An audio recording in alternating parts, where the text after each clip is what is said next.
الحمدللہ، مصلی کے آگے سے گزرنا حرام ہے۔ جو آدمی صلاۃ پڑھ رہا ہے اس کے آگے سے گزرنا منع ہے۔ اس سلسلے میں ابو الجہیم عبداللہ ابن الحارث انصاری رضی اللہ عنہ کی حدیث ہے، فرماتے ہیں کہ رسول اکرم صلی اللہ علیہ وسلم نے ارشاد فرمایا، لو یعلم المار بین یدی المصلی ماذا علیہ لکان ان یقف 40 خیرا لہ من ان یمر بین یدیہ۔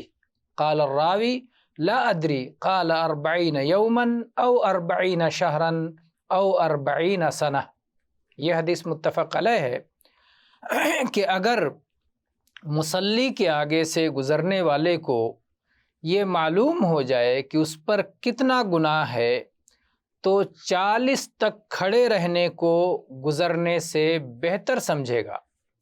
راوی بیان کرتے ہیں کہ مجھے یاد نہیں کہ آپ نے 40 دن کہا یا 40 مہینے کہا یا 40 سال فرمایا۔ اس حدیث سے مصلی کے آگے گزرنے کے گناہ کا علم ہوتا ہے کہ کس قدر سخت گناہ ہے، کہ اگر انسان کو اس گناہ کا علم ہو جائے تو 40 دن یا 40 مہینے یا 40 سال تک رک سکتا ہے اور نہیں گزرے گا۔ اس لیے مصلیوں کو کوشش کرنی چاہیے کہ یہ ستون کے قریب ہو کے صلاۃ ادا کریں یا سترہ رکھ کے صلاۃ ادا کریں، تاکہ گزرنے والوں کو کوئی تکلیف نہ ہو، اور گزرنے والوں کو بھی اس کا خیال کرنا چاہیے کہ مصلی اگر کوئی صلاۃ ادا کر رہا ہے تو اس کے آگے سے نہ گزریں اور اس گناہ سے بچیں۔